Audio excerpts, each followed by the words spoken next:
You're on. So, as most of you probably know by now, my name's Jessie Jones. I am the best man, supposedly.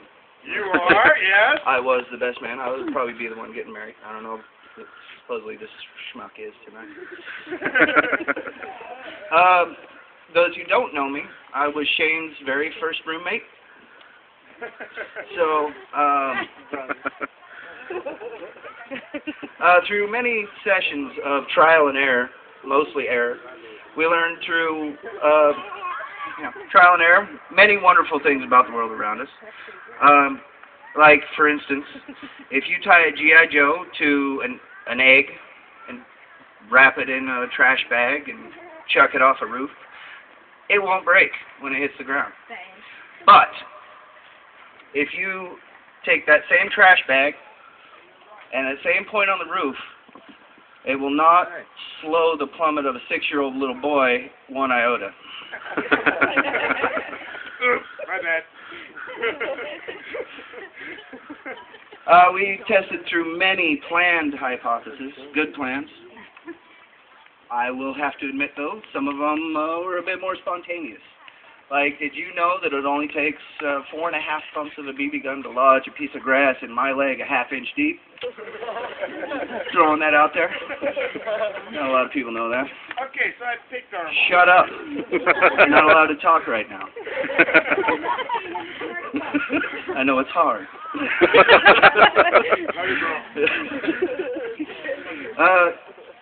I also have the distinct privilege to claim Shane's very first sparring partner, a.k.a. guinea pig / punching bag. We were brought up to be tough. First and foremost, we were taught to defend ourselves. Hang on, I lost my place. Shane and I, we learned to defend ourselves at a very early age. Shane took it a little bit more seriously than I did. A lot more seriously than I did. At a very early age, Shane started taking lessons and wanting to learn how to defend himself as well as his family. He's whistling. Wasn't that good at part of the speech. So in 5th grade, Shane joined Taekwondo. He didn't last very long, though.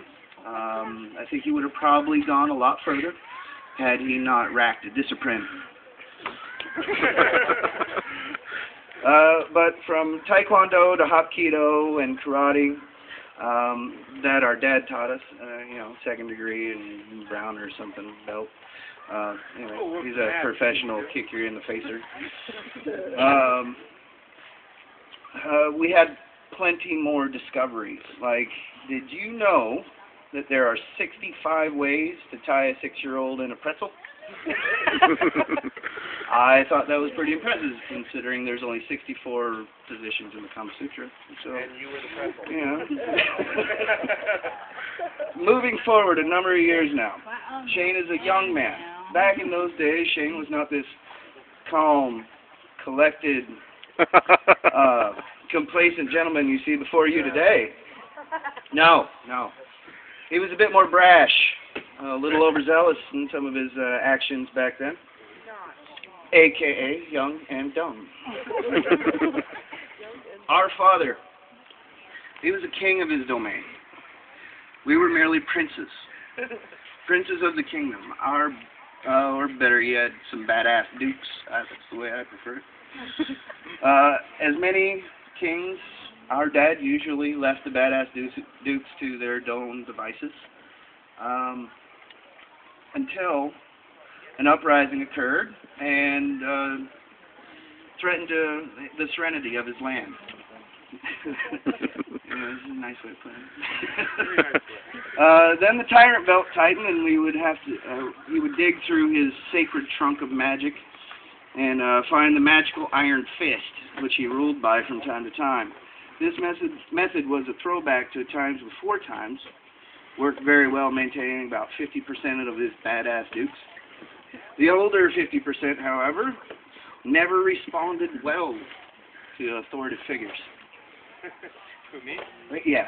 What you fail to realize about Shane is do well with assorted figures telling him what to do. Or shushing. Shush! Then one day, in a moment of supreme clarity, shortly after his 18th birthday, Shane proclaimed for all the kingdom to take witness, "Dad, I am sick and tired of taking orders from you, and nobody is going to tell me what to do ever again. Why do you ask? Because I'm joining the Marines, damn it!" Wow, that was a good decision. That's a lot of orders. Since that day, I can imagine, most of you can imagine, that there has been a few rocky roads due to that judgment type of logic. But they were all his roads. He chose his own roads. Good and bad, they were all his. He made his own choices to get to the roads that he was on. And he accepted all those roads. There was good things that came from these roads as well. For instance, he now has his own two badass dukes. I don't know where the hell they went. There's one in the back over there with the hat on. Prince Jessie. And there's another little one around here. Prince Brian. He's pretty cool too. He's off printing right now. And he's princing all around Williaming. And he also had his own beautiful little princess. I got you. I love you too. Little Sarah Liz. Princess Sarah. Lady Sarah, if you want to get Sarah. Where'd he go? There he is, Prince Brian. There, take a bow. Take a bow. All right. Then about 3 years ago, Shane's rocky road, more of a friggin' deer trail for anybody that has been paying attention to his life for the last couple of years, merged with, as I understand it, another pretty rocky road at that time frame. On this road traveled Cynthia, who was just as stubborn and headstrong as himself. She was a strong one, both physically and mentally, and they started picking their way down the path together. One would stumble, one would fall, but the other helped the other up. That's the important part. It worked both ways. One would stumble, one would fall, and they'd switch.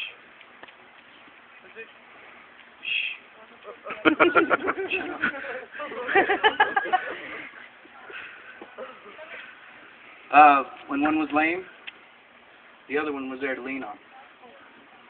Yes, they fought, and they still do. But oddly enough, I've noticed every time they fight, it only fuels their love and passion for each other. A passion that is strong enough to light the dilapidated path before both of them. Cynthia, you have been a blessing upon my brother. Woohoo, Mr. Jones. I second that. I will not, sir.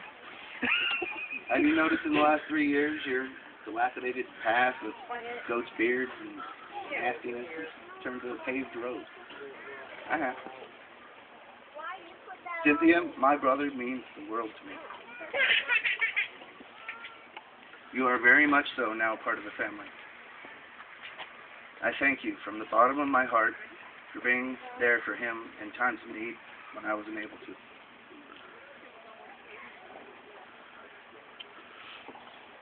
And I hope to thank you again on your 50th wedding anniversary. So everyone raise their glasses. Don't care, raise your hand. Raise your glasses, your beer cans, your air, whatever you got. Because I haven't seen happiness behind my brother's eyes like that since I was young enough to be hogtied with a Nintendo controller. Ladies and gentlemen, Cynthia and Shane Kelly Jones. You're here. You're here. Jessie.